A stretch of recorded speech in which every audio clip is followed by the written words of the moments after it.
Now, I mentioned that rain and snow, of course, is our natural water supply, but there are a couple of other ways that we can supplement or bolster our local water account. We can bring in water from other places.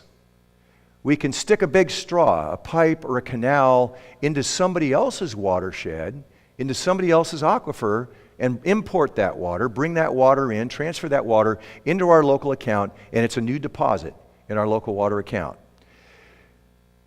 We can also do things using technology like desalination, which means taking the salt out of salty water. Desalting. This is used most commonly with ocean water, and particularly for cities that are located along coastal areas. We take the water out of the ocean, we run it through this technological process called desalination, and we end up making fresh water out of it. For every gallon that we take out of the ocean, we end up producing about a half a gallon of fresh water. The other half is a very concentrated salty brine that we have to dispose of, and hopefully dispose of in an environmentally safe way. Okay, so that's our basic water budget.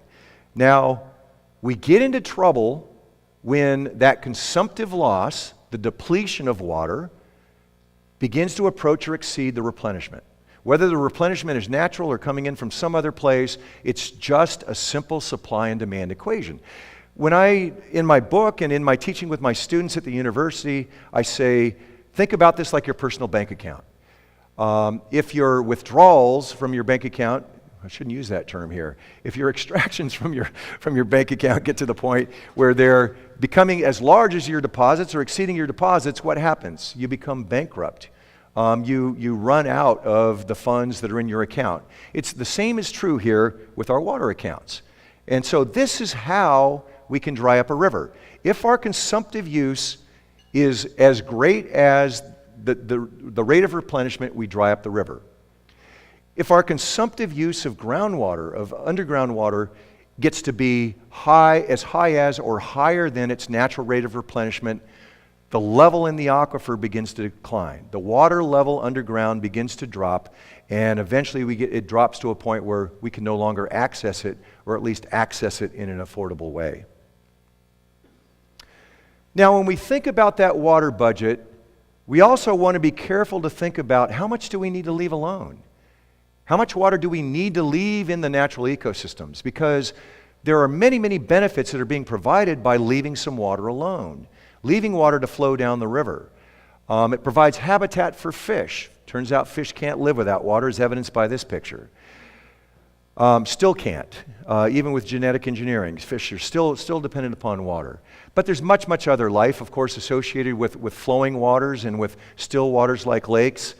And we derive a lot of benefits, whether it's just for recreation, whether it's for wildlife viewing, whether it's bird watching, or whether it's because we depend upon these fisheries. And these fisheries are part of our food supply, part of our food security.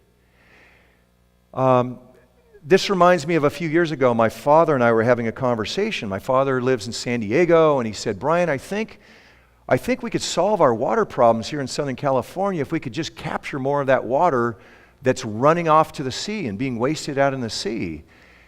And I had to explain to him that in fact that water that stays in the natural environment and runs out to the coast is providing some really important services.